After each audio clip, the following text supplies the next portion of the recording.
Welcome to the Nerd Party.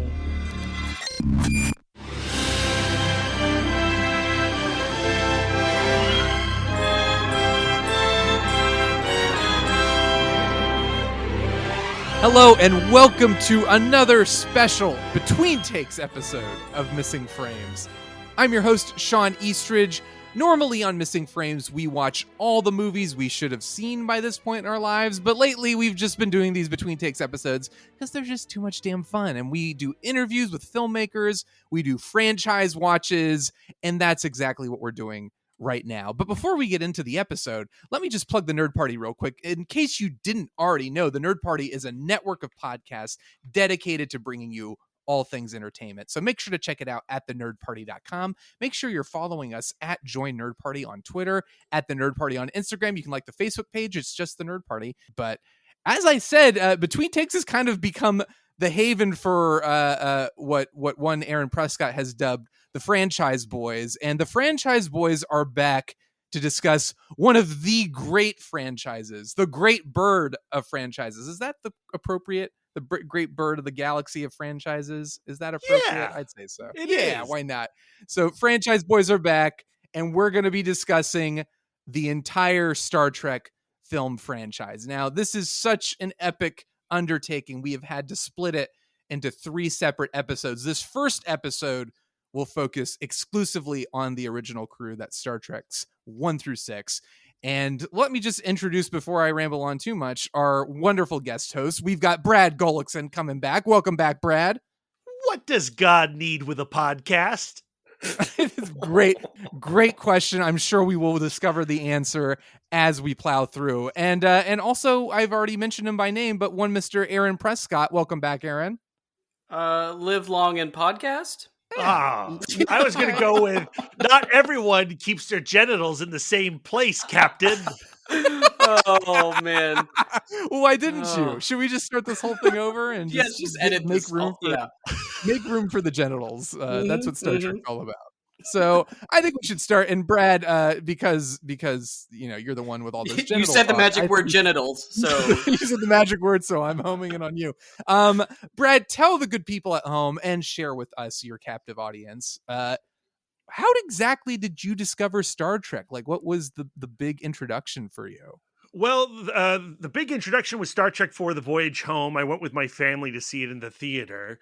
And I think, like the rest of America at that time, we fell in love with The Voyage Home. And through The Voyage Home, I went back. I think we went to like a video library at the time and tracked down Star Trek 2 and 3. I'm pretty sure we tried watching Star Trek 1, but my child brain couldn't handle it, and I went right to Naptown. Yeah, I fell asleep. Yep. And then, Star Trek 5, I never saw in the theater, but then Star Trek 6, I have a vivid memory of watching that movie and being deeply disturbed by Chancellor Gorkon's assassination. And around that time, I had started watching The Next Generation. So like the combination of Star Trek's 4 and 6 and TNG really turned me into a big time Trekkie. And I am a Trekkie, not a Trekker. I know people like to think of themselves as Trekkers, and I think that's cool, and you can think of yourself any way you want, but I like to embrace Trekkie as my label. Yeah, why did that become a problem? Because I like Trekkie. I like both of them, but Trekkie, I never understood why there was an issue with, like, no, it has to be Trekker. Originally, people would use Trekkie as a derogatory term and mock Star Trek fans using Trekkie. And a way for the fandom to retaliate was to say, no, we're not Trekkies, we're Trekkers. And if you talk to older generation Star Trek fans, they proudly proclaim themselves as Trekkers, and that's cool. Scott Mance, I'm not going to get on your back about that. But I have always thought of the term Trekkie. Well, that's not I wouldn't say actually always, since Denise Crosby's documentary Trekkie came out, and that really celebrated the fandom around Star Trek, I embraced the term Trekkie. And I think, where we sit now as a culture, the geeks have won. And I think we can proudly say that we are Trekkies. Gotcha. I'm all up for it. I've never understood it. Thank you for finally explaining Aaron, how about you? When did you first discover Star Trek? I feel like my growing up there was a discernible line between you had to pick one, or at least how I saw it, and it was the Star Wars fans and the Star Trek fans. It felt like you could not be both, and so I chose Star Wars as my my bread and butter and my comfort blanket. And so I finally, started getting into the Next Generation. And so I think I started Star Trek on the small screen and worked my way up.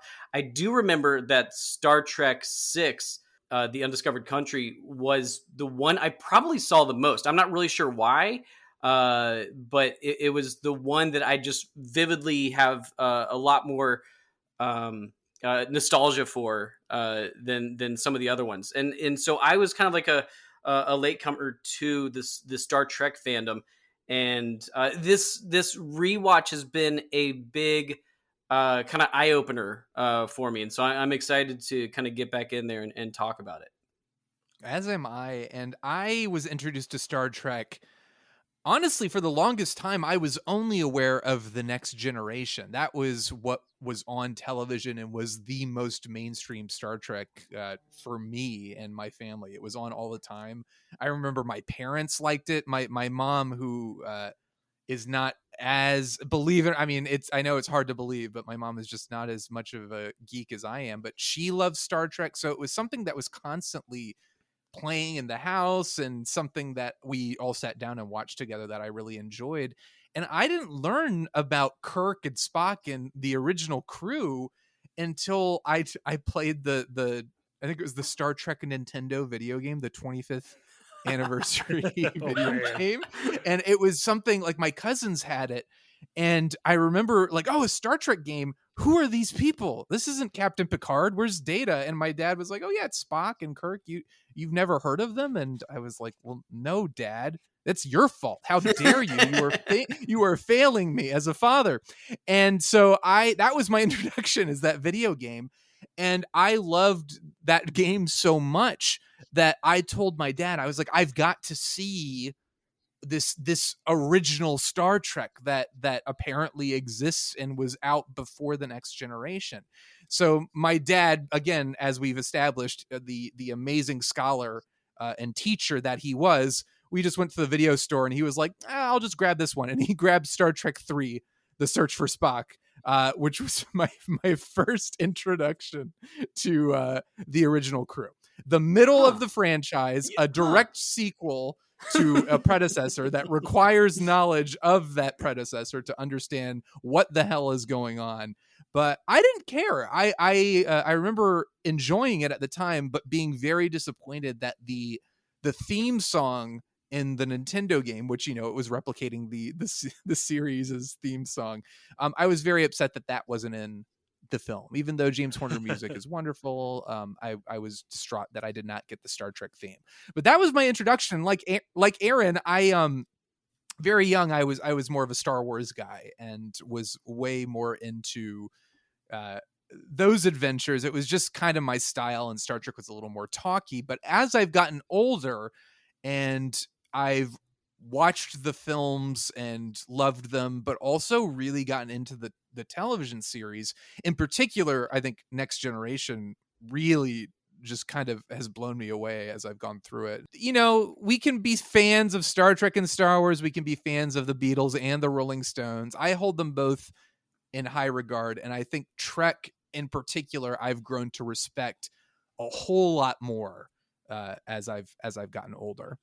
I am proof that you can love Star Wars and Star Trek at the same time, just like you can love the Beatles and the Rolling Stones and DC and Marvel. It was possible. You didn't have to pick sides. But that being said, of course, I think given all our ages, Star Wars came to our lives first. And that was like the true love. And it was through the many iterations of Star Trek as I got older where my love for Star Trek actually truly grew. And I think that's the great thing about Star Trek, is that there is a Trek for everybody. There is the original series, there are the movies, there is Next Generation, there's Deep Space Nine, there's Voyager, Enterprise, Discovery. And I think that's the exciting thing about the franchises, finding all these various entryways for different fans. Yeah, agreed. And I think, I mean, we're going to be looking at this one specific entryway, and really the films. For the longest time, I'm more of a film guy than a TV guy. I'm just really bad with television. I can't stick with TV shows. I get bored by them. The longer they go on, the less interested I get. And I've always appreciated, like, oh, film, you tell your story and then you're out of there. And I think because I tend to gravitate more towards film than television, it was the same thing with Star Trek. I loved the films, but never really delved into the TV series until more recently. So for the longest time, my most of my knowledge of Star Trek came from the movies, and particularly, again, like the original crew. It was a long time before I started watching the original crew on TV and all those episodes, but I'd seen the movies many times before that, and just had a really solid understanding of, like, oh, here's who the crew is, here's what their dynamic is. But I think that makes a lot of sense. When we talk about the Star Wars versus Star Trek sort of dialogue, because they're both science fiction. Yeah, they both got the name Star in it, and it's supposed to be relatively similar, and they always get lumped up against each other. But there's a big difference between the kind of swashbuckling adventure of Star Wars and the kind of deep, kind of analytical and social and political discussions that are going on in a Star Trek. And so that's probably why I gravitated towards Star Wars a little more often, because it catches your eye in a much different way. And so that's where I always went to. But in my greater years, I guess I just look back at young Brad and look at how mature he was at such a young age, and I'm just envious of that. And I guess I applaud him on that. I don't know. Like, the reality is, like, if you look at the movies are maybe not as action packed as Star Wars, but they are pretty much still action films, except maybe motion picture. And the original series, when I finally discovered that, you really see how that is just a cowboy show in space. And yes, there would be episodes where they would have conversations with Lincoln, or they would, address Nazi Germany, and they would try to have these larger conversations. But that original series was still pretty much just like a phaser show. Yeah, I think a lot of that's probably a lot to do with it. Is Star Wars was like, it was painting in these broad epic strokes that were like the hero's journey, good versus evil. But in general, I think that's maybe why we were all kind of gravitating towards Star Wars, just the big epicness of it all. But as you get older and you grow a little bit more patient, it's kind of like, all right, I've seen Star Wars. I've seen it tons and tons of times. I think what I've appreciated about Star Trek is the idea of, and again, this kind of doesn't apply to the films, because film is just a different beast from television, and you need to have the big action and excitement. But Star Trek always, I think, as I've watched it and learned to appreciate it and love it even more, I think the idea of solving problems with conversation and understanding versus big battles and explosions, which I believe describes many of these films. But I think that's what makes Star Trek so special, is the idea that you can learn to understand somebody and, like, appreciate the differences between you and them without having to resort to, like, all right, I gotta blow them up. But also, if you look at these 6 films in particular, they are really about a friendship. The Kirk, Spock, McCoy friendship with a little Scotty thrown in. And I think that is really what I gravitate towards now, that I'm older. Like, that love that these men have for each other is really felt. And it is something that was there in the show, certainly, but solidified in the films. I agree. I think that's why, in certain ways, the film's thematic strength, as far as the relationship and the brotherly love between these guys, in some ways is stronger, because, like you said, Brad, I've been going through the original series, and the thing that strikes me is there's a lot of conversation about, like, oh yes, the holy trinity of Kirk, Spock, and McCoy, but it's really not that prevalent. Like you kind of see it iconically, like, oh, the visual of like the opening titles are William Shatner, Leonard Nimoy, and DeForest Kelley, but you really don't get a sense of that until the films. Honestly, I feel like that and dynamic really is not really till exploited. 2. And I think that's Yeah. producer Harv Bennett going like, it's these guys. Let's focus on Yes. these guys. Yes. Well, let's dive into the franchise. And again, everybody listening, we are doing just the original crew, but there are 2 other parts available. We're going to be looking at Next Generation and the Kelvin timeline in those other episodes. But I don't want to disappoint anybody. We'll just kick things off with the motion picture. And I'll just start.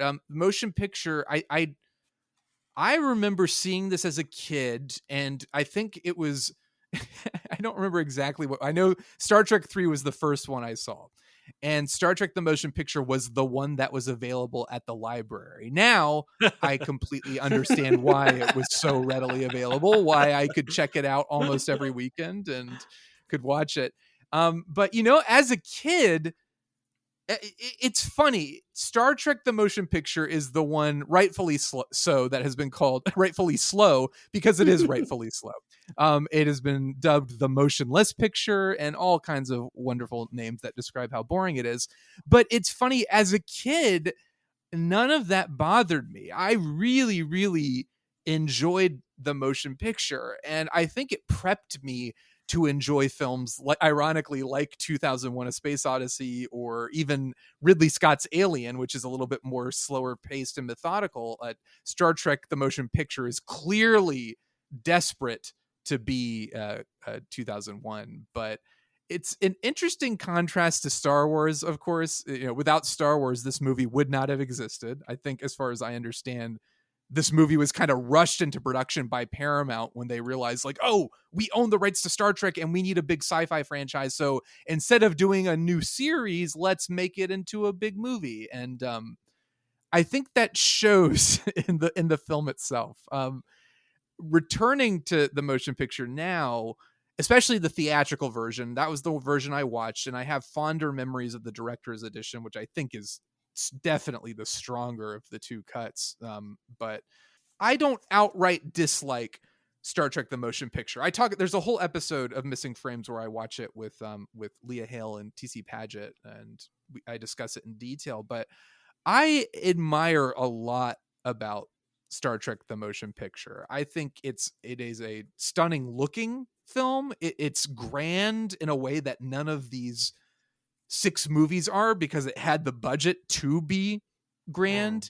It has a very unique look. I think the look is both a pro and a con. The look of the film dates the film as far as the production design goes. Like, it looks like a Star Trek film made in the 70s more than any of these other Star Trek films look of their era.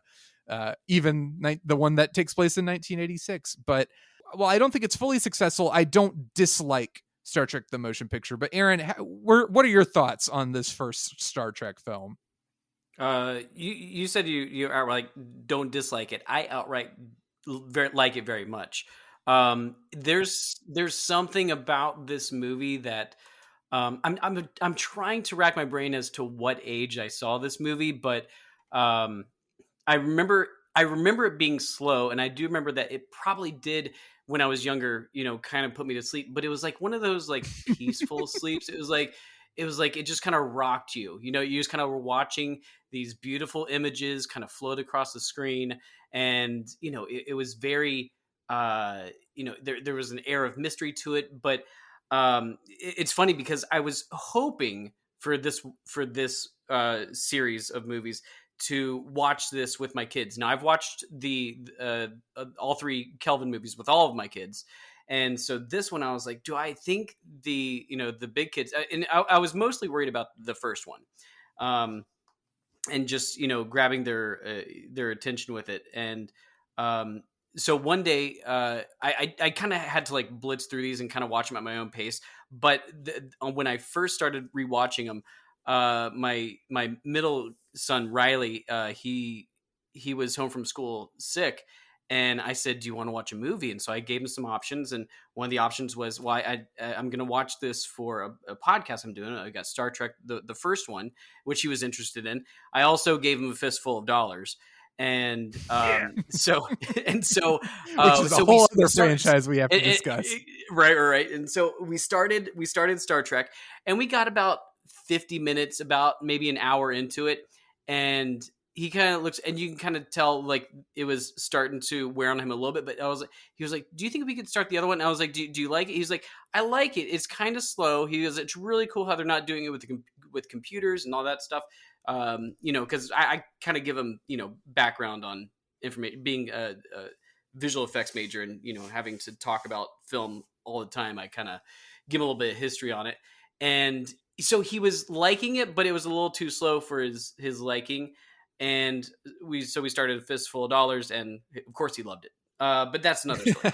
But I remember just kind of like liking it when I was younger and getting more and more appreciation for it as I got older, and just really the artistry and the beauty behind it. I really love the inclusion of our like 60s and 70s fascination with the space program, because I feel like it took me forever to fully like kind of put together, and they solidified it even a little bit more with Wrath of Khan, that this is our specific like naval future, and I never really fully got a grasp of that. So I think planting it in our solar system and having Viger come out as the quote unquote bad guy, I just really I love what it's doing with that. And Douglas Trumbull special effects are just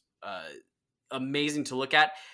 To be fair, the camera loves it as well, and it stays on it a little too much at times, and it just kind of like you just feel like the camera's like drooling all over the effects work. I do think the director's edition helps the pacing a lot, from what I recall. There are a couple shots in the theatrical that go on for so long where I'm like, okay, this is too much. Yeah, I mean the story is very slight, and so there's not much an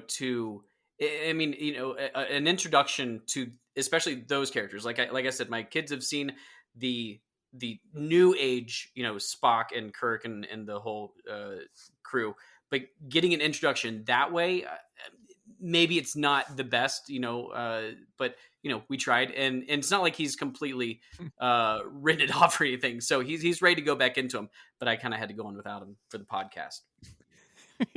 So Brad, where do you sit on the motion picture?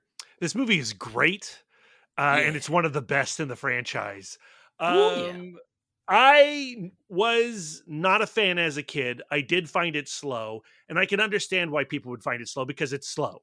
And that's cool. That's A-okay. I think Aaron pointing to Douglas Trumbull's visual effects, obviously astounding. The guy made 2001 in a lot of ways, and he wanted to give that sense of import and theatricality to the motion picture. This is the Enterprise coming onto the big screen for the first time. We are going to really drool over this. We are going to savor this moment. This is a big moment, and I think if you bring your fandom to this film, none of that is bad. None of that is boring. That giant long shot with Jerry Goldsmith's fabulous score of the Enterprise is a highlight of the film for me. And it's also sold by William Shatner, also drooling over seeing that ship. And what I get out of my many watches of the motion picture is how it really highlights Kirk as a bastard, and his deep desire to get out from the desk and back in the chair, and how he sees this opportunity with this space probe as going like, look, I got the experience, let me handle this, let's not let the kids handle this. And he just throws Decker aside, and clearly Decker knows that ship way better than he does. This ship is far more advanced than the one that he was flying around with back in the original series. And, that lack of knowledge causes some serious harm later on in the film. And him, like, forcing the ship to launch too early kills a couple people. Like, Kirk is responsible for the death of that first science officer and whoever else was joining with him. And then he joined with him physically. And that scene is horrifying.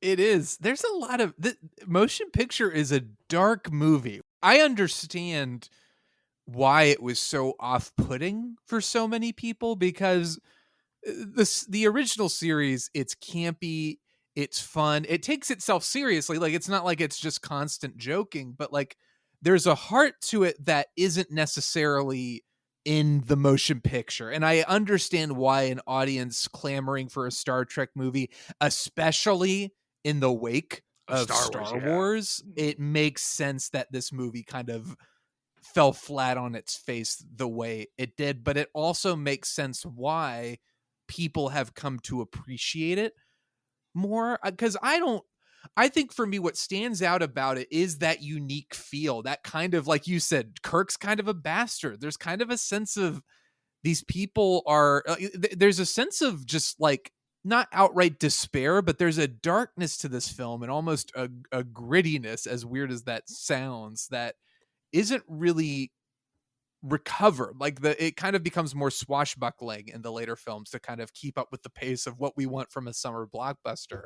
But there's something about motion picture and it's methodical. I will say, like, my buddy Richie Pepio, who's been on Missing Frames, he and I, whenever we would have sleepovers and it was just like 5 a.m. was approaching and we were like, we have to go to sleep, we would pop on Star Trek the motion picture, and the moment without fail that we would always fall asleep to was the ship, the first tour of the Enterprise. It was like we were just out. But there's something oddly hypnotizing about that scene, about the spacewalk scene, even the weird, we're in a warp tunnel trap and there's an asteroid that's going to kill us and everyone is talking in slow motion.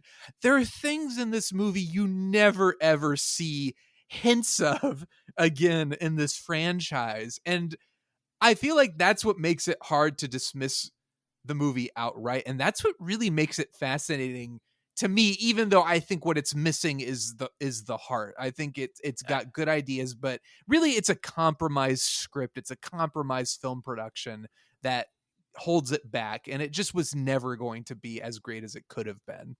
I think it's for me not necessarily missing the heart, but I feel like there's, this feels like the film of the Star Trek franchise that feels the most faithfully adapted in its approach to the philosophy that it's trying to bring, and this sort of like, cosmic spirituality, and like just the way it kind of like leans into the otherworldliness of, like, kind of being as close as it can. I mean, maybe this is blasphemous, kind of Kubrickian in a way, and because you talked about how it emulated 2001 in a way, and it didn't really resemble Star Wars. Like, again, we lump these together, but there wasn't a lot of that was resembling to this thing, and that's kind of why I think that this one has kind of like that special sauce, that special Star Trek sauce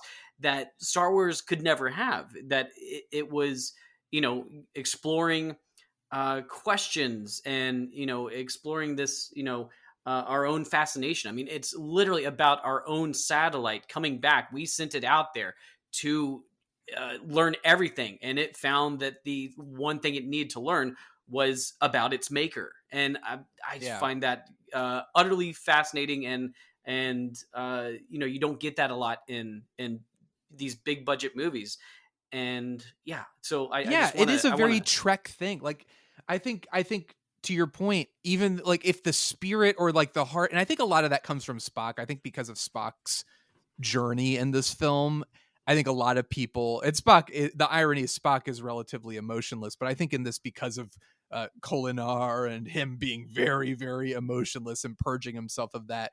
That I think reflects a lot on the audience. Like, oh, well, where's the fun of like the banter with Spock and stuff? But to your point, Aaron, I do think motion picture kind of does feel like a grand episode of Star Trek. Like it does, it is a reflection of what Star Trek is. The idea of like a machine questioning itself and what created me and what's my purpose, and the crew of the Enterprise having to explore that and contend with it, and then also kind of find a compromise with it. Instead of just destroying it, they seek to understand it, and eventually one of the crew members merges with it and becomes a super robot god, a new entity. It's that level of kookiness that I think is evident in Star Trek the TV series. Yes, but I feel like you see the evolution of Gene Roddenberry and what happened between the show going off the air and Star Trek the Motion Picture coming back.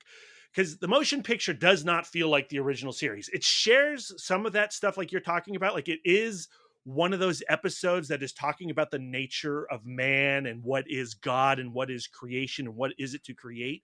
There were those episodes of the original series, but by this point, Roddenberry really wanted to show a utopia. And I think if you look at this film and you look at the first couple of seasons of The Next Generation, you really see this grandiose idea that Roddenberry had for where humanity needed to go. But in this film, you still have this tremendous tension within the crew, which is then lacking and removed in The Next Generation's first couple of seasons. Yeah. And I do love that Decker and Ilea are Riker, and like you can see the evidence of what Next Generation would become in that relationship. Yeah, I mean, like, you know, Encountered at Farpoint, like, and the motion picture are very, very similar things. Yes. But then to Aaron's point, I think Robert Wise was infatuated with Kubrick's 2001, and he is going for a Kubrickian thing. And so it's a collision of those two forces. And this film also, thanks to its budget, but also thanks to its filmmaker, is the best visually directed movie. Now, you can make comments about the editing and the pacing, but just from a straight visual standpoint, and yes, the production design is dated, but the bridge has never been shot better than the motion picture. And no offense to the other directors of the franchise, but like Robert Wise is like he's a legend. And I think, again, with all due respect to some amazing filmmakers who've made better films in this franchise, William Shatner, I don't think anyone has Star Trek V. He did such a good of course, but I don't think anyone has the pedigree of a Robert Wise, and never again do we get that same pedigree. Well, and Brad's one of the head runners of the One Perfect Shot Twitter feeds, and if you were to give me my favorite shots of Star Trek, 90% of them are coming from the motion picture. Yeah, there's a lot of good ones. And even watching it this time for like the 900th time, I found like 6 or 7 more. I'm like, oh, really got to highlight those. All right. Well, guys, is there anything else we want to say about we got 5? See, this is why we split it up, because we get too excited and then Brad loves, we're just, so what do we think? Are we good? Are we anything else that needs to be said about motion picture? We're recording on the release date of this film in 1979. Are you serious? We are. December 7th? Yeah. I don't think that's a mistake. I think I will not weep for V'ger as I weep for my own brother. And that's a line that I love that is not in the theatrical version, by the way. I was horribly, horribly depressed to find out. But here's not a question, but did you guys happen to watch that edit that I put on our little no, I thread? completely forgot. What is this? So I implore everybody to go to Vimeo, and I think if you just put in Star Trek Legacy, and it's literally like a fan edit. Somebody cut, I mean, essentially what the storyline is, which you could probably get into 22 minutes of the motion picture, and they put the Daft Punk Tron Legacy soundtrack over it. It looks and sounds exquisite. Like I still love the soundtrack of the motion picture, but it looks real cool, and that's kind of what we've always wanted Star Trek to be, that it rarely reaches its coolness. That was another thing about Star Wars versus Star Trek. Star Wars was the cool kids and Star Trek was the nerds. Now, we can cohabitate and get together, but that's what this is. So I definitely recommend going to Vimeo, put in Star Trek Legacy, and enjoy 22 minutes of the motion picture. I do need that in my life. All right. So final ratings. I guess V'gers. We'll just do V'gers. How many V'gers, Brad, would you give Star Trek the Motion Picture on a scale from 1 to 5, with 5 being the highest, 1 being the lowest? 4 V'gers. Aaron, how about you? It gets 3.5 V'gers. I think theatrical cut gets 2.5. Director's edition gets 3 for me. And I need to rewatch the director's edition. It's been too long. But shall we move on to Star Trek II, The Wrath of Khan? Make it so. We're making it. Wrong franchise. Save that for the next generation episode, Aaron. It's all canon. You're right. Doesn't matter. You're right. It's all canon. You're right. Star Trek: The Wrath of Khan, the dramatic course correct after motion picture was kind of. I mean, it was not an outright failure, but for sure it underperformed critically. Audiences weren't in love with it, and it didn't do great box office. It did good box office. It did good. Well, it did decent, but like, I mean, I think they were expecting maybe people foolishly it. Star Wars. It was the last Jedi of its day. People did not like it, and it did not make the money they wanted, especially with the budget that they devoted to it. So they forced Roddenberry out. They were like, okay, you're now the creative consultant, whatever the nice little title they made for him to give him a paycheck. They said, you're executive consultant, but you have zero control over this film franchise anymore. And they brought in Harve Bennett, who specialized in television. I'm not exactly sure what television, but I know that they were like, Harve Bennett, he can make another Star Trek movie. He can make it cheap and deliver it on budget and on schedule. And Harve Bennett knew nothing about Star Trek. And he was like, all right, well, I guess I should probably get around to watching this thing. He watched all the episodes. As we already discussed, he was the one who kind of was like, he homed in on the idea of, okay, it's Kirk, Spock, and McCoy. And everything kind of revolves around that trinity. And then he really homed in on the episode Space Seed, which featured Ricardo Montalban as Khan, and loved the idea of, well, what happened to Khan? We should revisit that. And it was just like that simple. He was like, well, I guess I'm going to do that. So an outsider comes into Star Trek, recognizes some very kind of base elements and a potential revenge plot. And then they bring in Nicholas Meyer, who, like Harve Bennett, didn't know what Star Trek was. Apparently a producer friend of his who was working at Paramount said, if you want to be a director, you should direct. And I think you might be good for Star Trek 2 that they're making at Paramount. And Meyer's response was, that's the one with the pointy eared guy, right? And so we have a bunch of guys who weren't beloved fans. They weren't like devotees. They weren't like trying to turn this into some sacred thing that could not be touched. These were guys who kind of understood good storytelling, understood how to do it cheaply, but also effectively. And then they come in and they kind of completely revolutionize what Star Trek is and what it could be. But before I give my 2 cents, I want to hear Aaron's 2 cents on Wrath of Khan. Where do you sit with it, Aaron? It's strange that I feel like I sit weirdly at the same place as the motion picture, but in a completely different way. I really like The Wrath of Khan. I feel like that's kind of blasphemous because every time people talk about Star Trek, it's always about The Wrath of Khan, and it will always be about The Wrath of Khan. And I really enjoyed this. It's weird because as much as I, will comment about the slowness of the motion picture, there was still that sort of magic that it had. Like I said, that Star Wars could never be. And The Wrath of Khan feels like Star Wars, the Star Trek picture. And, for better, for worse, that brings in, more attention to it. It brings an excitement to it, an adventure level that we haven't really seen before.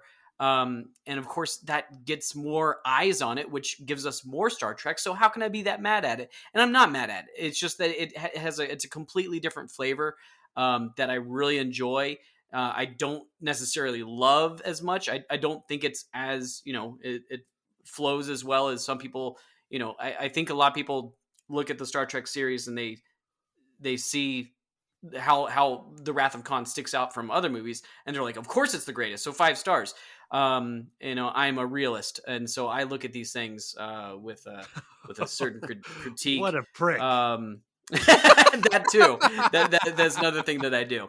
But I really like this, and like I said with the last one, I really enjoyed how this one really kind of at least for me, solidifies the nautical theme to it. We can get to more about like the kind of climactic nebulous cloud battle that is essentially submarine warfare.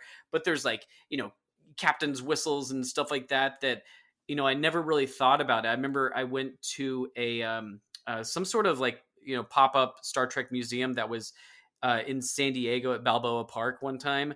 And they had like a sort of a timeline of naval vessels, and it started with like these old maritime ships, moving on to like the big cruisers, and then slowly building into rockets, and then the Enterprise. And I was like, okay, now I see the progression. It kind of fully came into like, okay, I understand where this future is kind of saying, how we get to that point.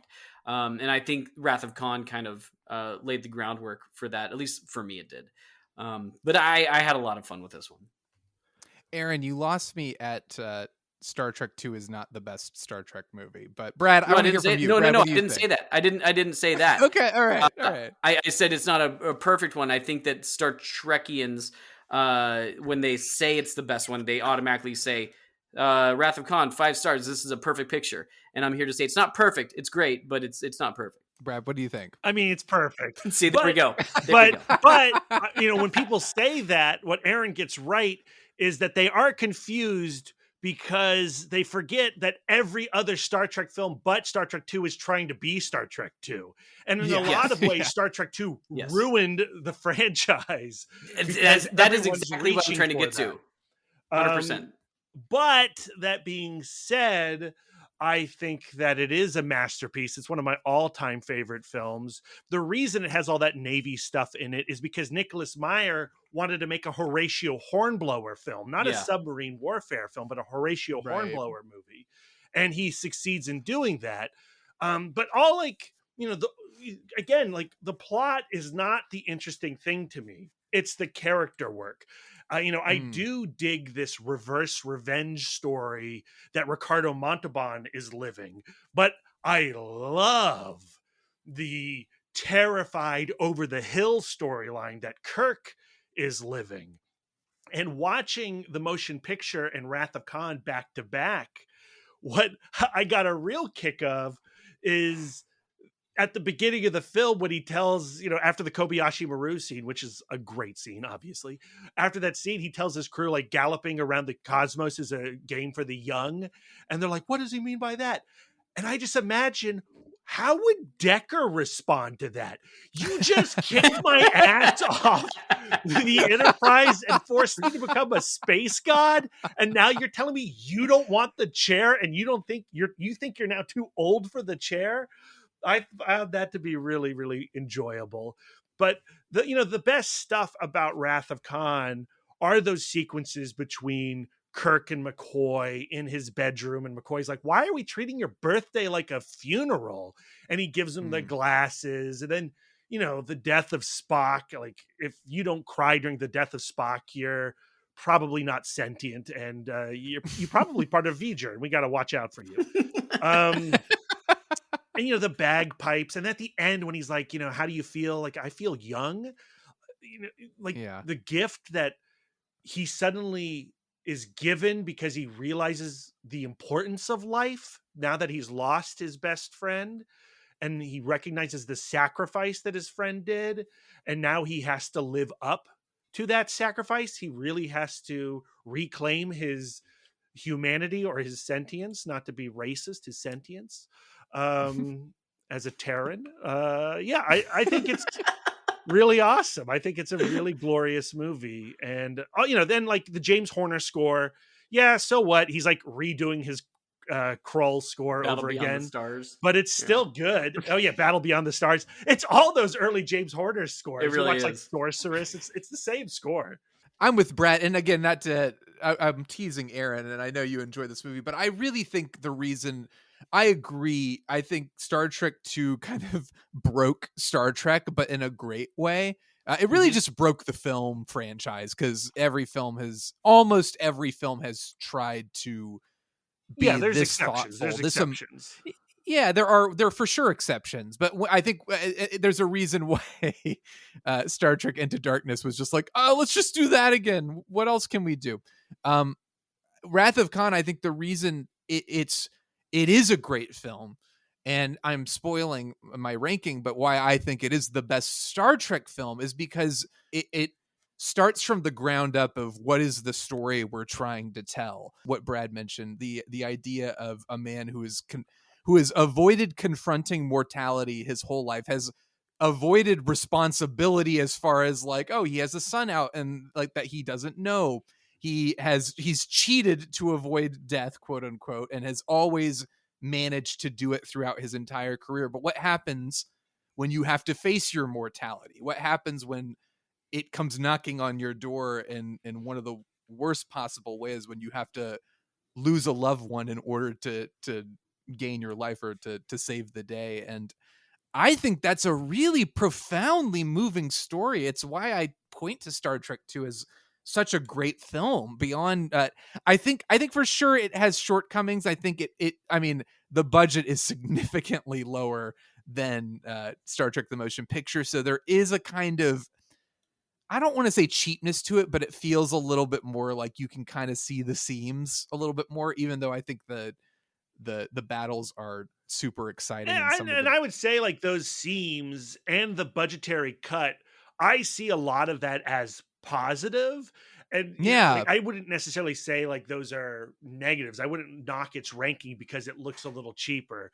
I think going cheaper, they bring a lot of character to those sets.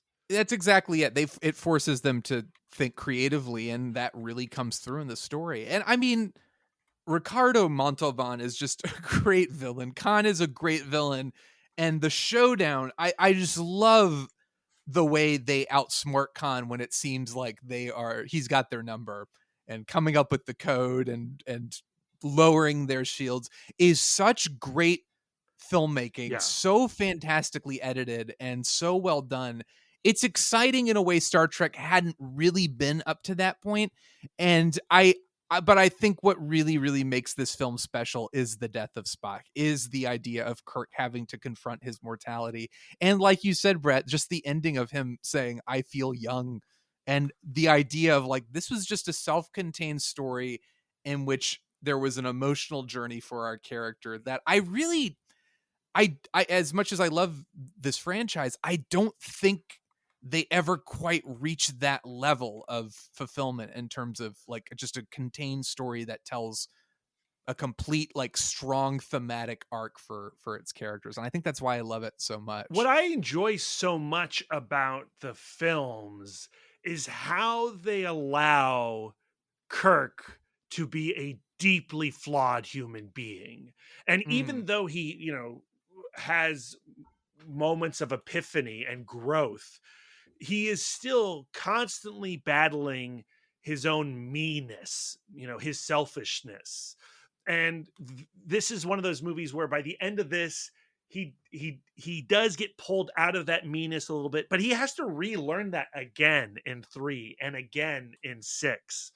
I was about to say, I feel like he deals with it, but he never really like battles with it. It feels like he never really like, there's never like an outcome. He's always kind of felt like a selfish sort of character, which isn't like necessarily a bad thing, especially maybe for I guess a captain or an admiral or something. I mean, that's kind of how they get to that level. I think you get a resolution of a sort in 6, and then you do have, again, like another bit of a regression in his character, and then another little bit of growth before he dies in Generations. Oh, spoilers. I think part of the problem is also, without like jumping ahead, but I think the issue is if Star Trek II is the last Star Trek film, which it just can't be. I know it can't be and it shouldn't be. But realistically, I'm with Nicholas Meyer where it's like, why the hell did you make the next one just bringing Spock back to life? I think Kirk's journey in this film is a little undercut by the fact that Spock comes back. You know what I mean? Like, it's like if Spock's death had been final and that was the lesson and this was the final Star Trek thing, it would feel a little bit more, maybe not significant, but a little bit more permanent. Like it would have felt a little bit it's a period on the movie. I don't think that period belongs there. And I think it's enhanced by the sequels. I think this movie is made better by 3 and 4 and 5. I'm not good. I mean, I will not argue that they should have stopped here. Like, I don't think that's the case, but there's a part of me that for sure is like, well, there's something frustrating about the, like, now let's just reverse it and everything's okay. And but like there's a sense of this is how this episode becomes like 9 hours long. And I'll just there's stop. A sense of like, look, as the Nicholas Meyer of this trio, I there's a sense of finality and stakes that you lose when you say we're gonna bring this guy back. Stakes is bullshit. After like stakes is garbage. Like I like, you know, character is everything. All right. Well, speaking of character, what are our favorite character beats in Star Trek II? Are there things and confrontations that stand out to you? I think, again, the emotional beats, the moments between characters, but I love the private scene between Kirk and Spock in Spock's quarters. I really love the scene between Kirk and David near the end where David is finally like, I'm very proud to be your son. Are there any other great highlight moments from Star Trek II? I mean, we haven't even really talked about Khan at all, and Khan is just he's almost too, he can't be contained by a podcast episode. Well, I mean, like the great character beat for Khan is when his second in command comes up to him. He's like, yo, you've won, man. Let's just go. We've got a starship. Let's go rule the universe like we were bred to do. We're eugenic masters. Let's go conquer. And he's like, I really can't get over my own ego. Yes. We're going to have to take down Kirk. And I love watching his second in command on my many repeats. Like the more I watch this film, the more I watch that guy in every corner of the frame and just look at how frustrated he is that his boss isn't just getting out of there and conquering the universe. Yeah, I love it so much. Aaron, what about you? I don't know. The David thing didn't really work for me. You know, it I don't know what it was. The father-son, you know, ambiguous relationship just didn't strike a chord for me, other than just, you know, solidifying that Kirk's kind of an asshole. And I mean, but that's important. I guess so. No, I agree. And I think, you know, if this movie got another hour, which, man, I'd love to see a 3-hour cut of Wrath of Khan, the David storyline would work much, much better. But I do think fleshing it out more. Yeah. And then how the David storyline then goes into 6, I think, is crucial. I think also we need to bring attention, and this is purely from a technical point of view, is the Genesis rebirth scene and having that first. I believe it's the first fully computer generated scene in a film, which is pretty amazing. Yeah, because they came to ILM and talked to Ed Catmull and said, "You got something for us," and you know, before he went off to, or you know, before Steve Jobs, you know, picked him up and put him over into Pixar, you know, they put this together because they were like, we can do something with computers. So I always looked at that as something really cool with Wrath of Khan. It's awesome. And it's also funny that, you know, the budget was so significantly cut, but it also gets to be like the standout, like the first fully computer generated sequence in a film is pretty amazing. I'm sure they didn't get paid, but yeah. Probably not. But all right, how do we feel? Anything else we want to add about Wrath of Khan? That like introduction of Kirk in the Kobayashi Maru when the wall opens and he's washed in light and smoke, so good. It's great. There's just so much great stuff in this. I mean, the death of Spock scene is just stunning. I love we have the planet being created intercut with Kirk running to see his friend one more time. It's just like in the music, it's so good. It's a great film. The death of Paul Winfield. Paul Winfield's in this, and he's so good in it. Yes, we can't forget Paul Wimp. He is the, I think, the centerpiece of this entire franchise without a doubt. He's really good. He's great. But I would say final ratings. How many superior intellects that you are laughing at would you give Wrath of Khan, Brad? Well, around perdition's flame, I give it 5. Oh my god. Aaron, how about you? It gets a solid 3.5 from me. Oh my god! Right. Just take a listen, dump on this franchise. I just see it as like still like a flawed Trek, a great flawed Trek, but still like something that what it takes away from the motion picture, it adds on to other things. I feel like if there was some sort of hybrid of these two movies, I'd be like, that's my perfect Star Trek movie. But it's not. It really like it in a post Empire Strikes Back world, it said, okay, we're going for the sci-fi adventure instead of the thinking man's, science fiction. And I understand. And I just there is, like, if you this is not just like a mindless action film. I didn't say that. No. It's not. It is dealing with the the whole some things with Star Trek you kind of have to say how this or why that, and you kind of go Star Trek. That's kind of like your just like every other movie on the planet. Plot doesn't matter. Plot doesn't matter. Plot doesn't matter. I see what Aaron's saying, though. Hold on, wait a second. I'll step up and defend. I've been giving Aaron a hard time. And your narrative obsession. Wait, hold on. So what Aaron's saying is the philosophical musings of Star Trek the motion picture, and that are like evident in some episodes of Star Trek, has definitely been traded for more of a gut punch. No, it's all philosophy, but it is internal human philosophy. It is that's aging. what I was going to say. Okay, good. You say it. I'm going to say it, Brad. Don't worry. I'll say it. We're on the same page. I think what Wrath of Khan gains over just like general, like, does God exist? What's the creator? Like these kind of like great abstract philosophical questions. I think Wrath of Khan is much more just rooted in humanity, and the idea of aging and mortality is so human and heartfelt in a way that to me is more what Star Trek is about. Like the philosophy is great. And to Aaron's point, I think you put the two together and you get like, that's Star Trek. But I think for me, I personally am like, I lean more towards this. This is like, to what you're saying, Brad, the thing that I completely agree with is it's philosophy of a different kind, and it's a little bit more like going for your jugular than motion picture was. But I give it 5 superior intellects. I think it's a wonderful film. But let's move on to Star Trek 3, the first Star Trek film to be directed by a Star Trek cast member, but not the last. And also the first Star Trek 3. Let me interrupt real quick because I have a question for Brad, because you just stated that obviously this is the first one directed by a cast member, obviously Leonard Nimoy.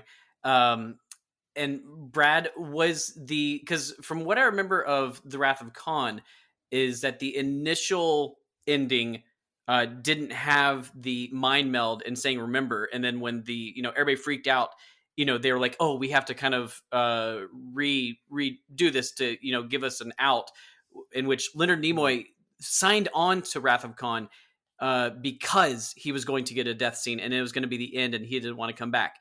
Was the chance to direct 3 directly related to him coming back? Was that like the... There are conflicting stories, and the truth is probably somewhere in the middle. Leonard Nimoy has told the story where on the day he was filming his death scene, he and Nicholas Meyer and maybe Harve Bennett conceived the idea of like, remember. And Shatner has told the story. He was watching the film and suddenly, Spock does this remember thing on McCoy. And he's like, well, what the hell's that all about? But Nimoy makes it sound like he had William Shatner in general. I think with these films, he's like, what the hell is that? Why didn't I direct all of these? Correct. Well, he had like the Lennon McCartney deal where, like if Spock is going to direct, if Nimoy is going to direct a movie, I get to direct a movie. And he was supposed to direct 4, but because of TJ Hooker, he couldn't direct 4. And so he had to do 5.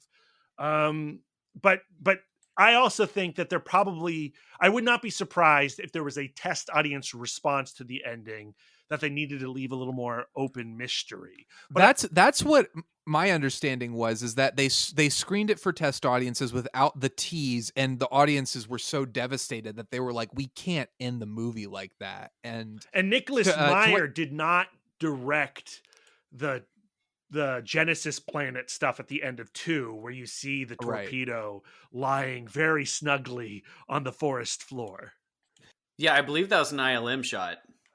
I also think I think it's completely possible they lured Nimoy back with like, hey, you could direct the next one. But I think Nimoy has expressed that while they were making Star Trek 2, he kind of felt like, this feels good. Right. Like, he's like, I was kind of done with it because it felt like we'd run our course, but now it's feeling revitalized. I'm actually kind of sad that we're killing Spock off. So I think when they presented, like they said, well, could you just do something to maybe leave the door open? He was more cooperative than I think he would have been prior. Like if it was just coming off of Star Trek the Motion Picture, I think he was a little bit more like, oh, okay, I'm into it. And then they sweetened the deal by saying, hey, you want to direct it? And I think Star Trek 3 is interesting. I think so first I'll say I think the motion picture is better than 3. Star Trek 3 is not a film I outright dislike, but it feels, and especially coming on the heels of 2, it's just kind of like, oh, it's the next one, and it feels like an underwhelming epilogue to a great film. And I think it's got all these things working against it. I don't know that Nimoy is so comfortable behind the camera at this point to really give this the feel that it needs. Certain beats in it don't feel as big as they should, like the destruction of the Enterprise. And it just, as much as I enjoyed them hijacking the Enterprise and the idea of the crew working together and getting the Enterprise out of there, that's a lot of fun. But like the Klingon stuff and then just all the stuff on the planet just kind of doesn't work for me. And I find Star Trek 3 to be really dull, but I liked it as a kid, not knowing who anyone was and why Spock wasn't in it until the end. And I love the end. I love Spock coming back and just those interactions. But in general, Star Trek 3 doesn't really work for me aside from a small handful of moments. And we started with Aaron last time, so we'll start with Brad this time. Brad, how do you feel about Star Trek 3, The Search for Spock? Have you guys ever donated plasma? Sure. Where are we going with this? Well, I'm just a blood guy, man. All right, so I used to donate plasma all the time, and I was donating plasma. And when you donate plasma, it takes like over an hour plus, and they will give you a tiny little DVD player, and they have a library. And you get to pick any movie you want from their library and watch the film on your chest as they separate your blood and your plasma. And one day I decide I'm going to watch Star Trek 3 this way. And Star Trek 3 opens up. You didn't even want to donate plasma. You were just like, I want to watch Star Trek 3 yeah. while I'm donating plasma. So that's why it's happening. And 3 opens up with recreation of the end of 2, but it's told in like this tiny little box that gets larger and larger, so you get to watch Spock's death all over again, and it's got like this filter on it where it's blue. And so I'm watching Star Trek 3, which is a film that I never really loved because it was not 2, but I'm watching that opening, I'm watching the ending of 2 again on my chest as my body is getting literally colder because of my plasma being removed. And I start to cry. And I don't stop crying until my plasma is done. And I don't get to finish the movie because it doesn't take the whole movie to get my plasma done. But I leave that Nova Blood Center a weepy, shivering mess And ever since I watched Star Trek 3 that way, I cannot watch that film without like just bawling. And I was watching it again. And for me, as this epilogue, to use your word, Sean, to the tragedy of 2 and of Kirk and his friends, turning against Starfleet, to at the possibility, at just the chance, the tiniest chance, the tiny ridiculous chance that they can bring Spock back somehow and also help McCoy because he's going crazy because he's got the Katra rattling around his noggin. I find it really beautiful. And then when it crescendos at the end on Vulcan and you get Spock saying like ship out of danger, repeating what he said as he was dying in 2, like it's so satisfying to me. Like I agree that it is not as well manicured a movie as the previous one, and the Klingon stuff is certainly the least interesting. It's really two-dimensional. At the same time, I think Christopher Lloyd is a lot of fun as Krug, and I love seeing John Larroquette. Who doesn't love seeing John Larroquette in Klingon makeup? Yeah, like to me, it all works, and I have fully invested in it. And I think it is DeForest Kelley's best performance in the entire franchise. Yeah, I could agree with that. Aaron, what do you think? I think I'm with Brad.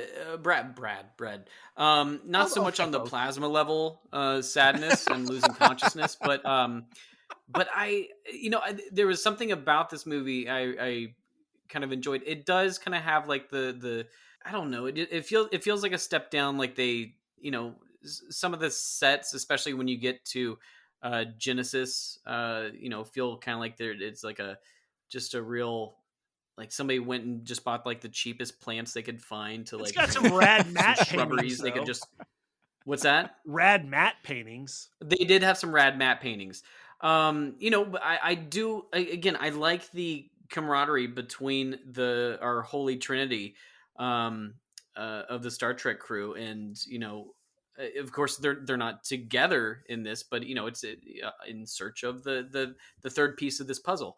I like Sean was saying, I really enjoy the heist of getting the Enterprise out of there. Again, when it comes down to David's death, I was weepier with the death of the Enterprise than I was his own body, so I just didn't care. And but that's still a powerful moment with Kirk. I think great performance. David's death, I'm with you. I'm like, I don't really care, but I think Shatner's reaction to it, his performance there is pretty strong. Sure. It just didn't resonate with me, and I'm all that matters. Well, you don't like kids. That's true. That's true. You don't know what it's like to be a father, Aaron. I mean, I liked it to an extent. I feel like I'm trying to find stuff, but I genuinely did enjoy certain aspects of it. I just feel like it was lacking in a way. It's funny. It's funny when we come down to these franchise watches.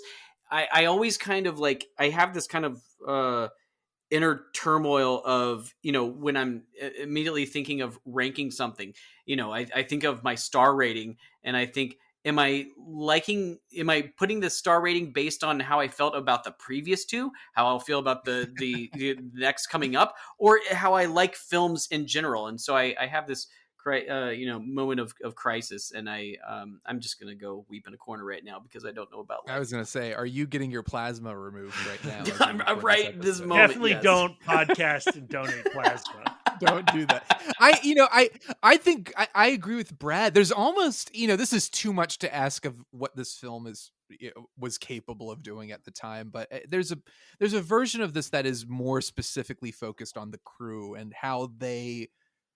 I would have loved to have seen. I think this is pretty solid first act with the heist, and then a pretty solid. I don't want to say third act because Captain Kirk fighting a Klingon on an exploding planet is just not exciting to me, especially a planet that looks this cheap. But the ending, you the guys coda are such budget snobs. Like, where's I your just don't. It's imagination? just Where's your childhood? You know, there's don't you go to the it's theater? funny. Don't you watch Macbeth on a stage and you're like, well, that's not real life. It's funny. Yeah, but all you the time. can do more things with nothing. Sometimes the limitations Well, it look, just The push you limitations into is you, doing. dude. Look, Wrath of I don't Khan. have limitations. No. Wrath of Khan.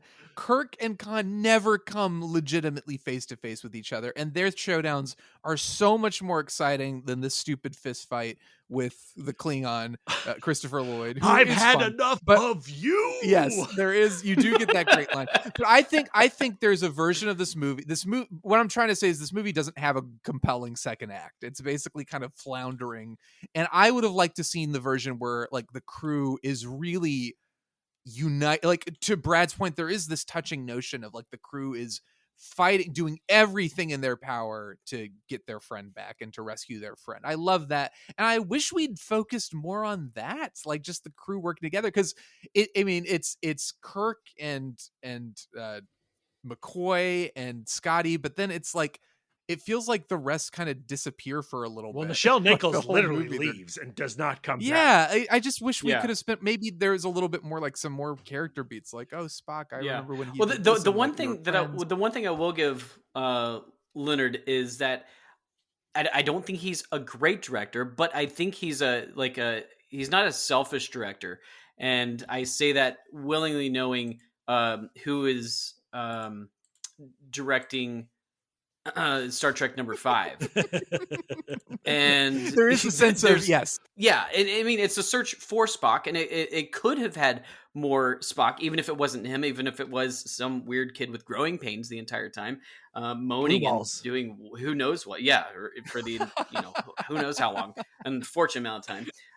But I liked that it didn't focus on him the whole time, and yes, I would have liked more of the rest of the crew, maybe coming down and Genesis and everybody play Marco Polo and, find where Spock eventually is. But, They do such a great job of giving like the crew stuff to do in that heist sequence that it's just such a deflation when they are gone the rest of the movie. I feel and like then it's just I don't care.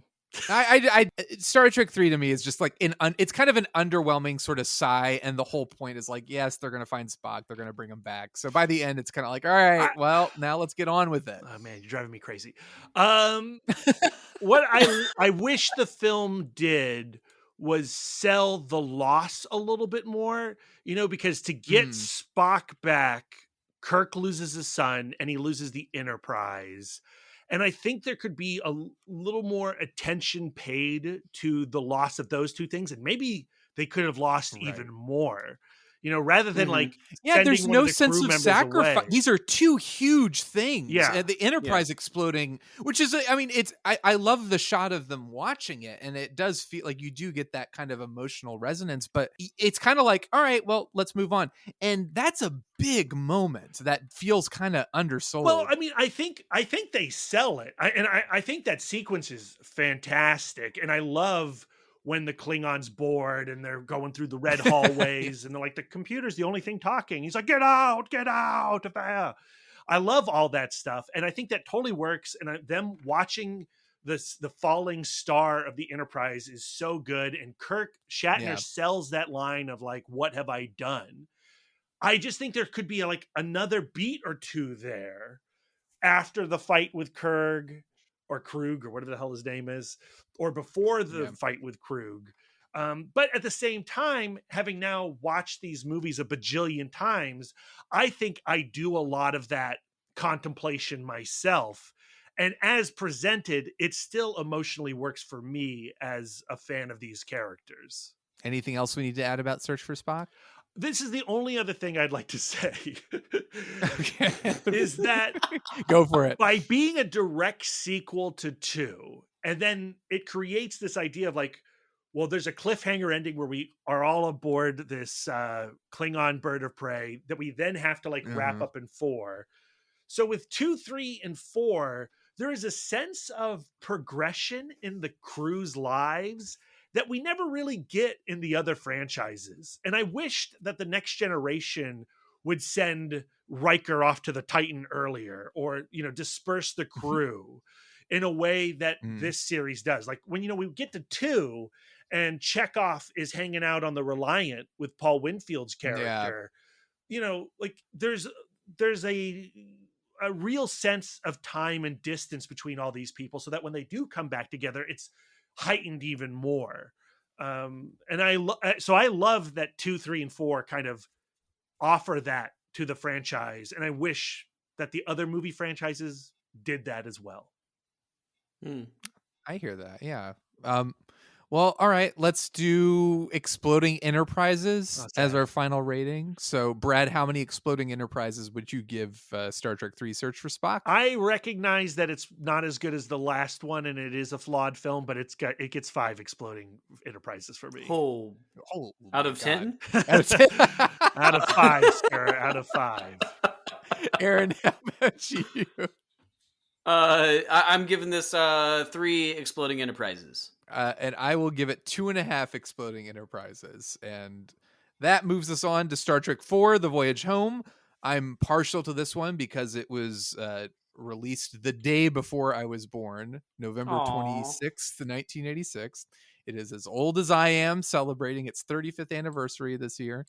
And it was celebrating the 20th anniversary of Star Trek at the time. And I have to say, what's funny about this is the one where I feel like people are like, Star Trek 4, is that the one where they have to save the whales? And I'm like, that's the one where they have to save the whales. Like, why are you saying it like that? You should be thrilled about this. But on paper, Star Trek 4 sounds like, it's like a message movie. Yeah, what's this woke nonsense? And it's like Star Trek environmental nonsense. Yeah, it's just like people always talk about, it's the whale one, and I'm always like, no, it's so good. But as a 20th anniversary celebration, which watching it this time, I was like, well, wait a second. This was like celebrating this was the film celebrating that anniversary. I think it's such a wonderful encapsulation of what Star Trek is. The beautiful thing about it is it doesn't need the big space battles of Star Trek 2 and 3. It doesn't need like the big baddie where you have to have Kirk kick him repeatedly into a volcano or lava. It is just this crew going on a mission to save the Earth and at the same time learning a lesson about why whales are so wonderful. I think Star Trek 4 is so delightful. And I do not sit well with this whole kind of like, it's just the one with the whales. It's goofy. I'm like, no. This is a fun, heartfelt, sweet film that is all the things that make Star Trek wonderful without needing the gigantic stakes or big showdowns and explosions that you would come to expect with this kind of film. And it's proof that even though Star Trek 2 kind of completely obliterated the franchise and made every movie feel like it needed to be that, Star Trek 4 came in and was like, no, you can be this. And it was the most profitable Star Trek film, I think, until J.J. Abrams' Star Trek. But Aaron, how do you feel about Star Trek 4: The Voyage Home? Am I biased because this film and I were born in this, we're both Sagittarius like, am I biased? No, I don't think so. I love a good whale tale, and this one's fun. I mean, this is I feel like this one kind of it loosens itself a little bit. I feel like number 3, it's a little kind of uptight, maybe a little bit, and it's a little bit more serious. We're searching for our dead friend, and this one's like saving the whales is a big thing. Like growing up in elementary school, it was Star Trek 4 and it was Raffi. Do you guys remember Raffi singing about saving the whales in the Chesapeake Bay and all that stuff? Oh yeah, like that was. No, I immediately need to go look this up. I'm leaving. Oh, Raffi was like this legendary kid songs writing folk hero. Songsmith Songsmith that wrote about the Chesapeake Bay and whatnot, and he'd tour schools and. Oh, it was great. You always had to get the cassette. Just a real blast. No, but this one's, this is probably the second most watched one when I was a kid. And probably just because of the concept alone, I was like the one with the whales, like it was something that completely hooked you. And yeah, some people probably think it's, downright silly, but That's what science fiction is all about. It's all about being a little bit silly. And I hate to lump this in with the sadness that is Superman 4, but Superman 4 Quest for Peace was also trying to do this earnest statement piece. It's trying to do nuclear disarmament. It does a piss poor job doing it, but it's trying to do something. And the voyage home is like, let's save this planet. Let's save some whales. And let's travel back to 1986 to do it. And I just say a double dumbass to you two.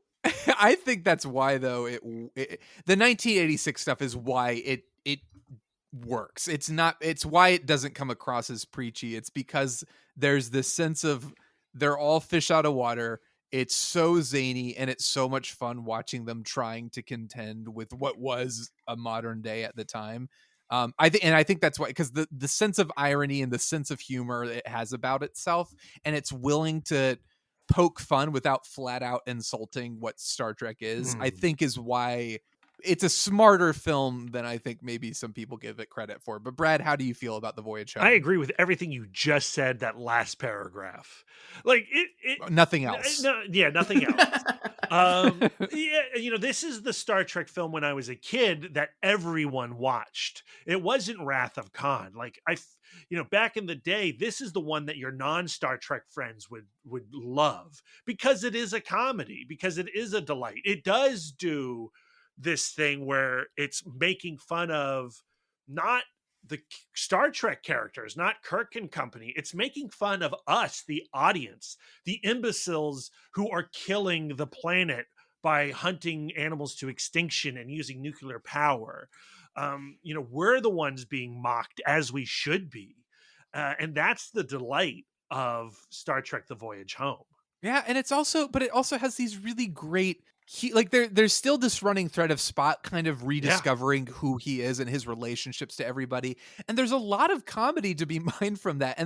But what's wonderful about it is it's character revealing comedy. Yes, like the conversations between Kirk and Spock are just so much fun, and the dynamic between the two of them and the woman whose name escapes me, Jillian. If either of you know, what's her name? The character's name is Jillian. It's the Seventh Heaven mom. I can't, the Seventh Heaven. Yes, both Seventh Heaven parents are in this franchise, which is incredible. Yeah. But I think there's a sweetness to that romance. It's not overplayed. It's not overdone. It's not so Kirk's gonna come in and charm this woman, which he does, but it's not it doesn't feel cliche in the way it could. But I love the dynamic. I love them talking about do you want to go out for dinner, and he's like, yes, you love it. Yes, Italian. Yes. Yeah. And when Kirk says, well, you haven't caught us in our best, and Spock goes, most definitely not, that slays.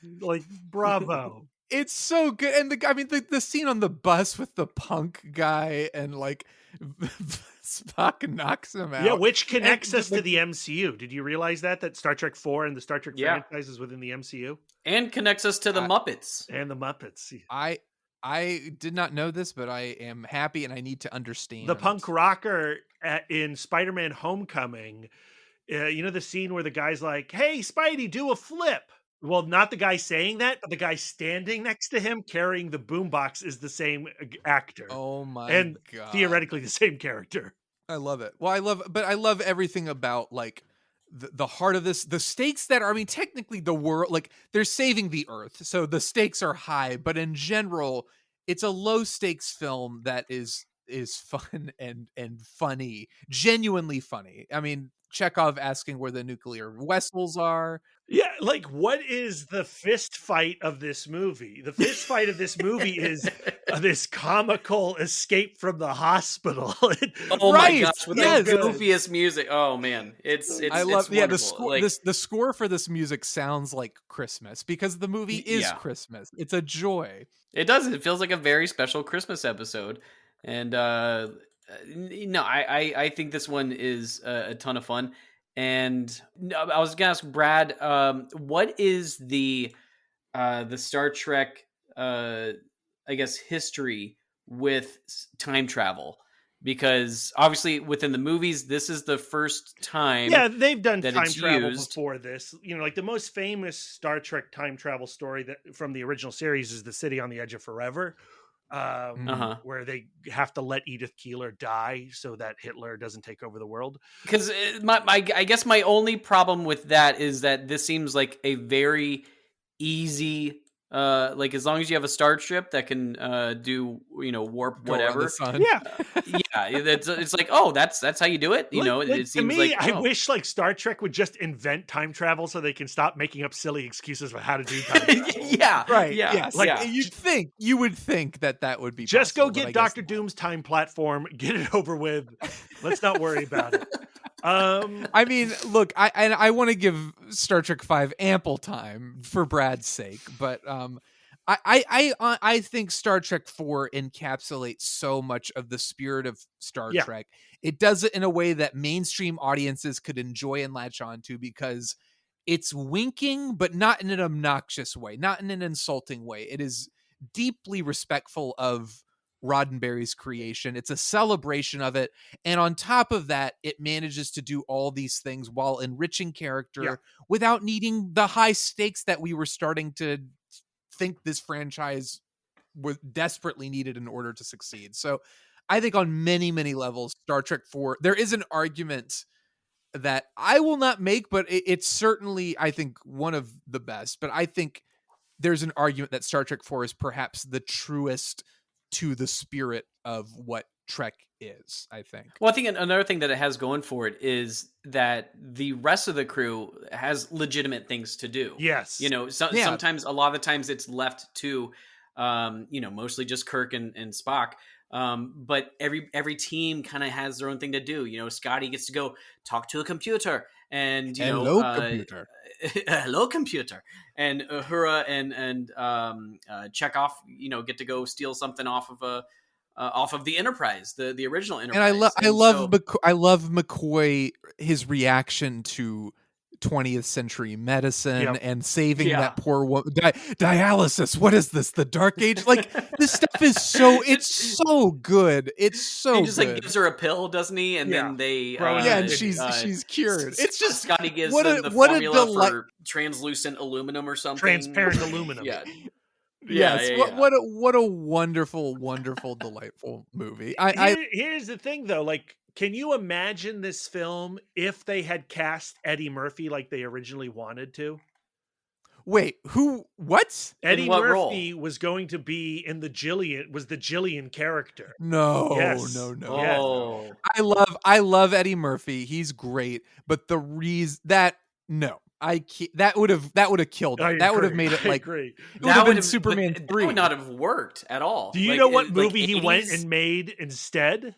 The Golden Child. Golden Child. Yeah. Oh, yeah. His Indiana Jones film. I think the film works because it's not like ironic. It's not like snide. And Eddie Murphy, I love him. He's snide, and it takes away if that role is played by somebody who's going to be like cracking jokes. Well, I and think stuff. he would have sucked up all the character comedy. Like, yes. he would have. All the comedy would have revolved around him, and it would have been a betrayal to what this film ultimately is, which is a celebration of every single crew member. Just in general, of having a comedian in that role, it would have changed from us laughing with the crew to laughing at the crew. And I think there's a big difference in how much fun we have with this movie, and that, we can take this kind of earnest, them kind of, out of time, out of place, and we can have fun with it without condemning them as being,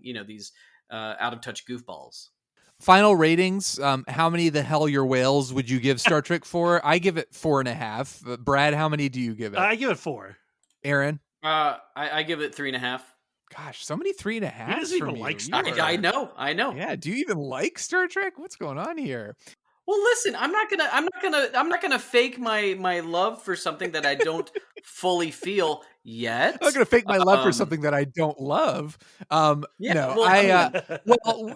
you are in luck, Aaron, because we are moving on to a Star Trek film that nobody can dispute their love for, and that film is Star Trek V: The Final Frontier. You know what? let's humor him. Brad, why don't you take the floor here and give us school us in the ways of Star Trek V, please. I mean, Star Trek V's got problems, okay? Like, I'm not an idiot.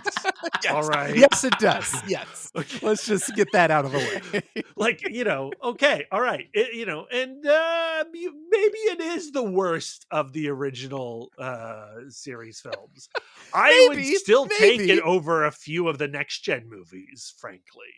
That's where I come from. 1,000,000,000%. Okay. So, but I have always been the great Star Trek V defender because it has character moments that are exceptional. And I think there are scenes in this movie that are as good as other scenes in the good or great movies.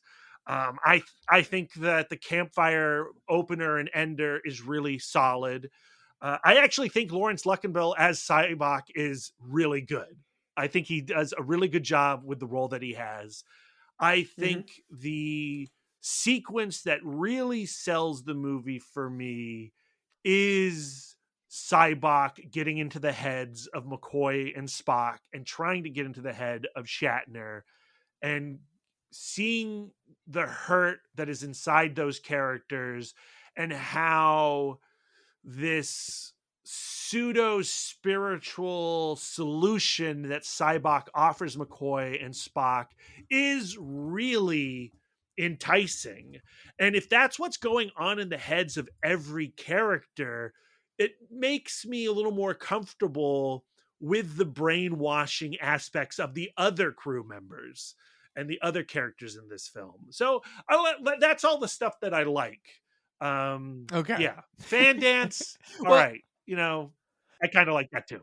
Okay. All right. I will say this. Star Trek V, I owe it a great debt because this is the film that reunited Brad and I. Like, we were reunited because of he organized a Star Trek V screening at the Alamo Draft House in Ashburn. Shout out to Gabe Ruzin for making that happen. Yeah, I think that was your big, I remember you were real excited about it because I think it was your big first time as setting up a screening at the Alamo Draft House, and you were understandably nervous because of the film you'd chosen, but it was a very it was a well attended screening, and it was a lot of fun.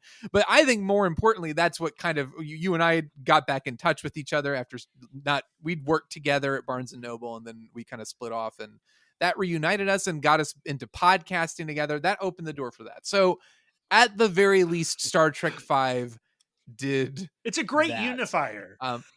Exactly. So there's that. The other great thing that Star Trek V did is, I don't know if you've seen the Captain Kirk is Climbing a Mountain music video, where basically somebody made a song out of William Shatner's interview where he is Captain Kirk is climbing a mountain. Why is he climbing a mountain? And this interview is just him talking about just waxing poetic. We played that music video before the screening of Star Trek V. You did. It is a masterpiece. Those two things that I've mentioned, both related to the Alamo Drafthouse screening, are, I think, the things that I most enjoy about Star Trek V. And I'm being mean. Brad's point, I think Brad's right. I think Star Trek V has an earnestness to it, but at the same time, I think the humor falls flat. It's tonally wacky. Yeah. It's all over the place. At one point, it's really campy. At one point, it's really serious. And then at other points, it feels really, really cheap. The lighting is weird and off. There's creepy, gross romance suggestions between Scotty and Uhura, which come out of nowhere. Kind of like it. It's a bonkers movie, but not necessarily it is insane and hysterically bad at points. But there's stuff in here that is kind of then we just drop into completely serious mode when we're looking at McCoy, who had to pull the plug on his dad only to discover a cure for his ailment not long after. There are things like that just feel where is this movie going tonally? It's just too inconsistent. The special effects are awful. The idea of finding God at the center of the galaxy is a great idea, but then you actually get to it and it's just Zordon, and that's underwhelming. But Aaron, how do you feel about Star Trek V? You have to start your movie off on the right foot, and when starting your movie off on the right foot means putting a 58-year-old William Shatner free soloing up El Cap, when it looks like, you know, he'd get winded just walking down the street. He did it before Tom Cruise. He did it before Tom Cruise, and completely legitimate too. And had the same buff bod as Tom Cruise too. I agree. But when you have that, you know, set in front of you, you're setting yourself up for failure. Because as we've talked about, you know, we have a selfish director who likes to put the focus on him and him alone. Oh boy. That being said, I do like where this movie is striving for, and I like the incorporation of this space adventure and spirituality, and I feel like I really like the ideas of what it's reaching, even if it doesn't fully grasp all of them. But conceptually, I think, you know, this movie is really kind of cool. It had a lot of, you know, bad things going for it. Like I said, I'm not a fan of the director and his directing talents. You know, it needed a few more, you know, strikes on his it really does just feel like a rough draft of something. Yeah. Unfortunately, at this time, we're right in the middle of a WGA strike, so there's no writing, you know, stuff going on. And one other thing that I think would have really solidified this as being a really good movie is putting a shift. You know, we've had our focus on Spock, we've had our focus on Kirk. This one really could have benefited as being the Bones movie, of being that, you know, he's always been such a pessimistic, you know, sort of like, you know, straight to the point, no nonsense sort of thing, and him going up against quote unquote God. It seems really interesting, and I really would have liked to have seen that play out, because you know, it just, he's such a curmudgeon, and, you know, him battling, you know, Space Jesus sounds fantastic. And him being a doctor, and him being responsible 100%. for his father's death. Absolutely. That whole mortality thing, I think, really adds to it. So there's lots of little ideas I really like about this movie. One other thing I will, you know, kind of put out there is picking up the DP, Andrew Laszlo. There's not all the shots here look great, but there are, you know, I think the opening shot when we're in that kind of desert part of what's the opening? Nimbus 3. Nimbus 3. Yeah. There's some really quality looking, you know, shots that they've put together, and there's some other stuff kind of smattered throughout that I think really work. I mean, he did what, First Blood and The Warriors. I think there's actually a Streets of lot Fire. of good cinematography in this film. Oh yeah, But it's just I that think, it no, doesn't- but there's also a lot of like really underlit stuff, like where it looks bad. It looks like, why is the scene lit this way? There are some really how you awkward want to shots. see. I agree. But Yeah. there are some incredibly beautiful shots. And there's a lot of terrible CGI in this film, or not CGI, special effects in this film. But there's also special effects that I think work. I do think that the Zardon head works for what it is. And I think that the cloud tank that they use for the Great Barrier at one point is really cool. But you've also got rocket boots, which is better in theory than in practice. But like, to me, like, that's the big problem with Star Trek V, is that idea wise, a lot of it works well for me. The rocket boots work well. I could see a version of that scene that would look great and conceptually work.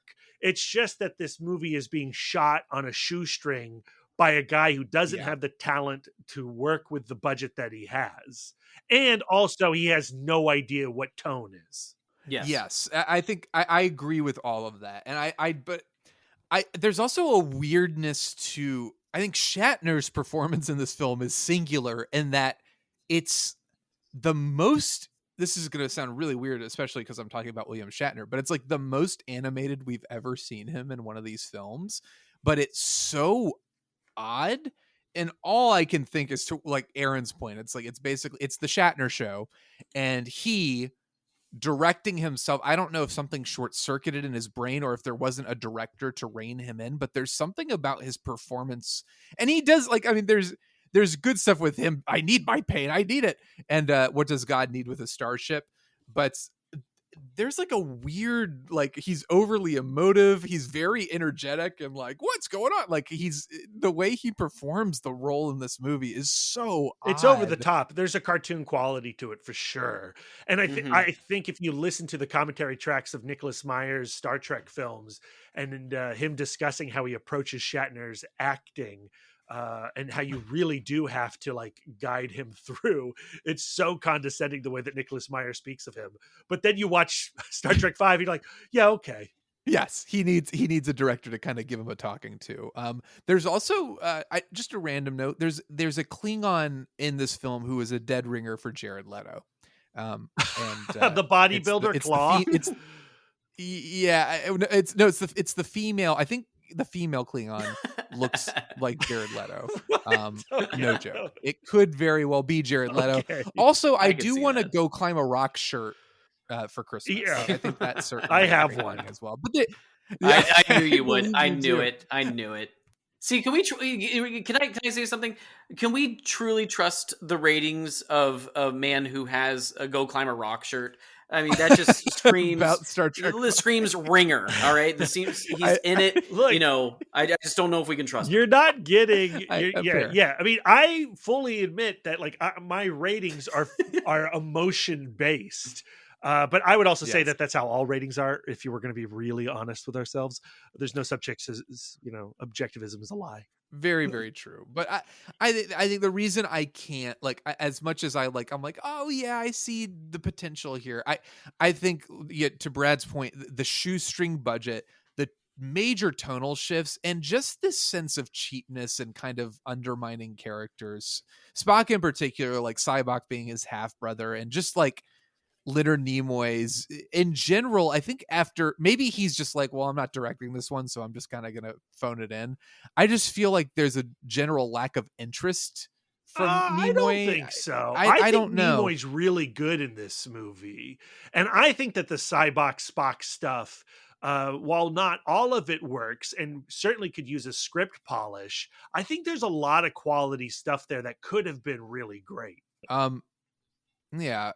Anything else? Like, I don't know. I just say that this movie, first off, should have been number 6. Like, if they were still going to make the Undiscovered Country, I say this comes last, because having the campfire scene would have been a great send off for the crew, especially that 3.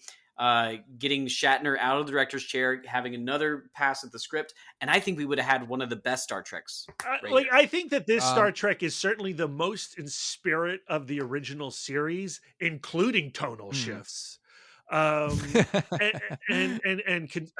big idea wise. But I do think, I think the scene around the campfire, the ending of it, the last shot of it as the camera pulls away, is really beautiful. And then Spock bringing the Vulcan harp to the campfire and doing row, row, row your boat. Like, is it corny? Sure. But it's earnest as hell. And that's what I really respond to. So, final ratings for Star Trek 5. How many three-breasted Catwomen? How many breasts would you give the Catwoman final? How many three-breasted Catwomen would you give Star Trek 5, Brad? 4. This one's a math equation. 4. I 4. love So this is that movie. 12 breasts, I think? Yeah. Yes. Aaron, how about you? I stick with the feature 3. I will give it 2. Just the normal amount, or not normal for Star Trek, normal for sanity. What is it, Terrans? Sean's like, this is what a normal human being would rate this film, 2 stars. All right, and we finally made it to Star Trek 6, The Undiscovered Country. And I Aaron, I think to your point, I think the campfire scene for sure is a really sweet coda that would have been a great ending for the entire franchise. But I'm really, really glad that they decided to give it one more go round.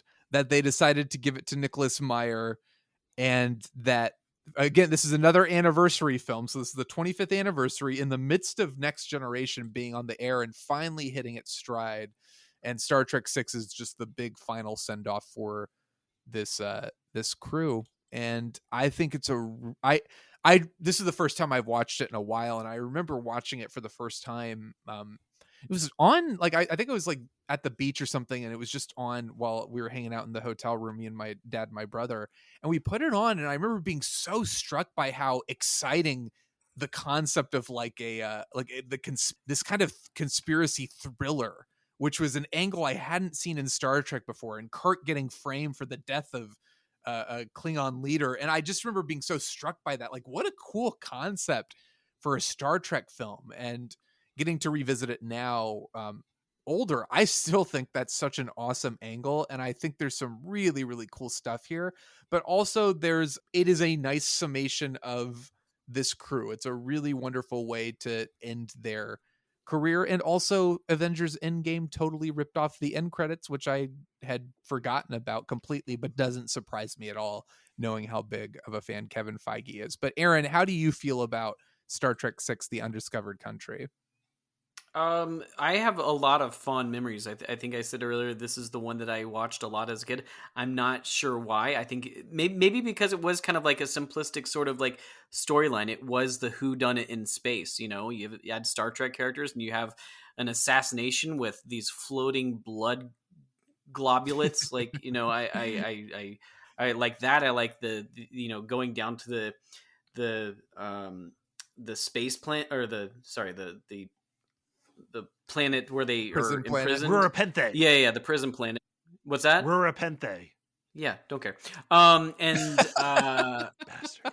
and I also, you know, one thing that I felt like I wanted from this rewatch was, you know, it felt a little obvious this time around about the Kim Cattrall's character being the you know, the kind of saboteur. Yeah, she was the plant. I really think that having Lieutenant Savick come back, you know, she kind of dipped out in 3. I think having her come back, you know, whatever, you know, actress was going to play her this time, would have benefited to, you know, I still think there's an interesting part to be played there, and it would have, you know, stung a little bit more. But other than that, I just really enjoyed the kind of, you know, cat and mouse game on the Enterprise. That was always fun. But seeing it, it's very clear like that role. It's very clear that Savick, like, I think it was supposed to be Savick. Correct. What was it? Was it that was that in the script, Brad? It was. It was originally sure. No, it was supposed to be Savick, and then was it? Okay. Gene Roddenberry objected to it, and why? Because he liked that character, I guess. For her to never come back ever again? Well, he didn't like the idea of betraying the fandom, because he knew that characters that he believed that fans loved that character and would not put up with that character turning villainous. He's wrong, but Gene Roddenberry's wrong about Star Trek a lot, especially at this point in time. I was going to say. It's funny to see that, you know, come about from creators of their own products. You know, we see the same thing with George Lucas. We see the same thing, you know, with lots of people that create these things, and they have these kind of idealized visions of, you know, I'm not sure if it's what they want or what they think the fandom wants, or, you know, if the fandom should even receive what they want. But I think that would make for a better story. Gene Roddenberry was like, 3-breasted cat lady, yes. Savick, the bad guy, absolutely no. Brad, how do you feel about Star Trek? I really 6? like Star Trek 6. It's the one that's like the most plot, and I don't engage with it as much as the other 5. But that being said, rewatching it and focusing in on on Kirk's racism and his hatred for the Klingons, I think is really interesting. And I love the scene where Spock springs it on the crew. Like, we're going to be the ambassadors to this situation. We're going to be the olive branch. And like the anger and hurt on Kirk. And as the table leaves and this classified meeting exits, and the two of them are left on opposing sides of that table, and behind Kirk is this stained glass window with the Federation Delta shields or the Starfleet Delta shields behind him, and he's spitting like "Let them die" with the with Starfleet's emblem behind him. Like, that feels so incredibly relatable to today. And that scene where he is talking to his captain's log, and he thinks he's just talking to his log and he's not being recorded by the villainous Valeris. And he says, like, how will history get beyond people like me? How will history go forward without my hatred and anger towards these people? And man, that line just like slapped me across the face. And so I loved watching this film from a 2021 point of view and seeing Kirk grapple with his anger. And I wish the film did a little bit more with that, beyond like discovering, when he is finally blamed for doing the actions that were in his heart. Like, when somebody actually achieves the murderous hate that is bubbling within him, suddenly he goes like, oh, well, that's not actually who I am. And that those aren't my ideals. I wish that conversation was a little louder in this film. But as is, it's, it's a solid conspiracy movie. Yeah, I do like that idea.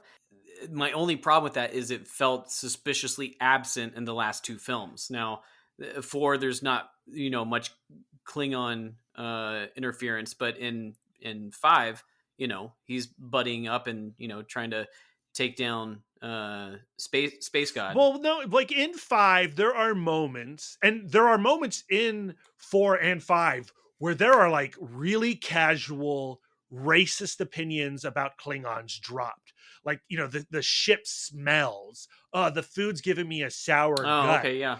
Like there is like hatred, very casual hatred towards Klingons. Maybe the ship does smell though. Like, yeah, maybe man. Klingon food isn't good. No, it's like when people say like beans make me fart. The beans don't make you fart. You're just racist towards Mexican food, dude.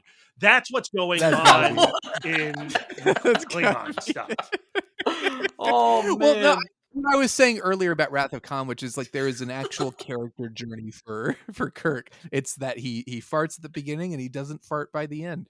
But Star Trek 6 is the same thing. There is an actual journey for Kirk to go on. And like you said, Brad, it's not as pronounced as maybe it should have been. And it's in the midst of this really fun, like exciting, thrilling kind of murder mystery.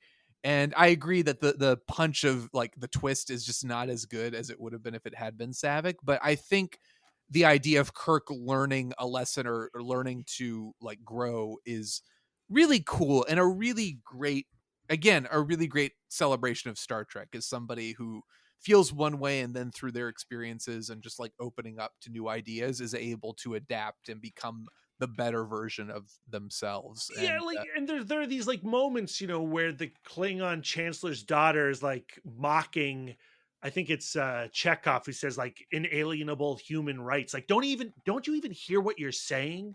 What you're saying is so bigoted.